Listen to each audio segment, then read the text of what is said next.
Former President Uhuru Kenyatta has called on Kenyans to embrace self-reliance following the United States' decision to withdraw funding from the World Health Organization. Speaking at the East Africa Regional Global Health Security Summit in Mombasa, Uhuru criticized the government's reliance on foreign aid and urged a shift towards self-sufficiency. He described the U.S. President Donald Trump's decision as a move aimed at prioritizing American interest, stressing that Kenyans must take responsibility for their own development. Some people the other day crying, I don't know, Trump has removed money. He said he's not giving us any more money. Watu wanalia. Why are you crying? It's not your government, it's not your country. He has no reason to give you anything. I mean, you don't pay taxes in America. He is appealing to his people. Shauri yenu bana. This is a wake-up call for you to say, okay, what are we going to do to help ourselves? Instead of crying, tujiulize, what are we going to do? Haya ametoa hiyo pesa, sasa tutafanya namna gani jameni? What are we going to do? The aid cut follows an executive order by U.S. President Donald Trump shortly after his swearing in. The directive, which mandates a halt on all foreign aid and a review of existing programs, has respect concern among countries relying on U.S. support. Pearl Newsbeat. Deputy President Kithure Kindiki has dismissed threats from critics seeking to make President William Ruto a one-term leader, calling such ambitions cheap politics. Speaking at his current residence, Kindiki criticized former Deputy President Rigathi Gachagua and opposition leaders from their stance against Ruto's re-election in 2027. He emphasized that the government is focused on fulfilling its development promises to Kenyans. Kindiki asserted that Ruto's legacy will be defined by the impact of his government's policies rather than the length of his tenure. Tutishe ati rais a one-term president. Pia watu wengine wanatutisha huko jana. Ati our job is to make sure William Ruto is a one-term president. That is your objective. Hiyo tu. Just that. And you will have achieved a lot. President Ruto is lucky to be among the 5 Kenyans who have occupied the seat of President of Kenya. Some 24 years.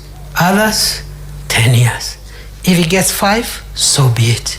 If he gets how many days, so be it.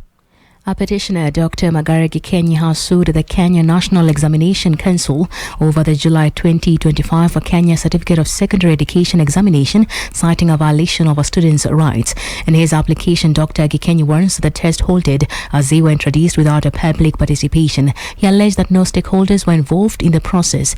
He pointed out that further that 2 categories of candidates were created by the guidelines, one a group with a limited preparation period in July and another with a longer revision period in November. He argued that the distinction lacked rational justification and violated Article 27 of the Constitution. He observed that national examinations have historically been conducted in November, creating a legitimate expectation among learners that if they failed, they could do a retake.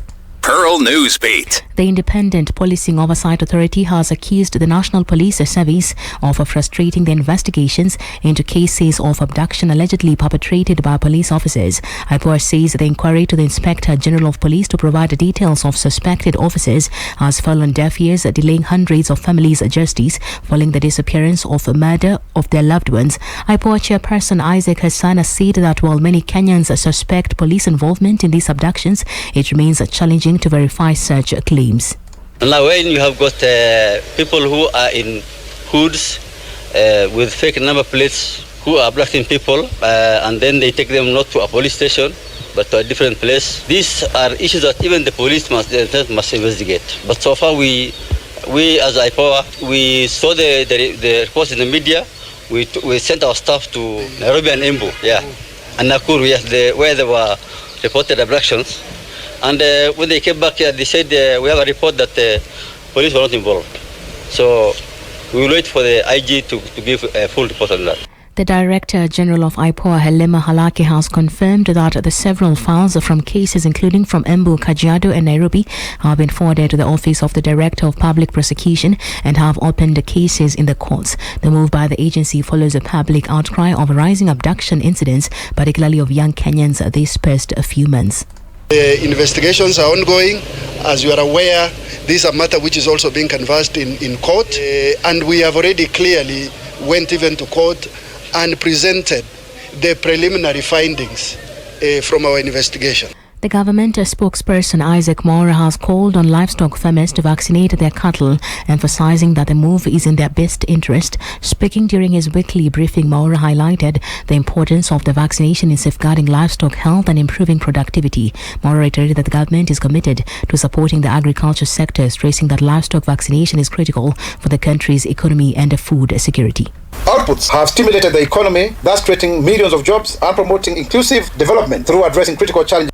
And across borders, Rwanda-backed M23 rebels have captured significant parts of Goma, including its airport, after weeks-long advance escalating the conflict in eastern Congo. According to the United Nations, while government forces maintain control over some areas, the rebels now dominate much of the city. The takeover of Goma by M23 has triggered further displacement in a region already grappling with instability and a humanitarian crisis. UN officials have expressed concerns about the breakdown of law and order in Goma, citing the proliferation of weapons in the hands of various armed groups. Rwandan Foreign Minister Olivier Nduhungirehe suggested that Congolese President Felix Tshisekedi must accept talks with M23 to bring an end to the hostilities. Pearl Radio, the home of fresh and classic hits.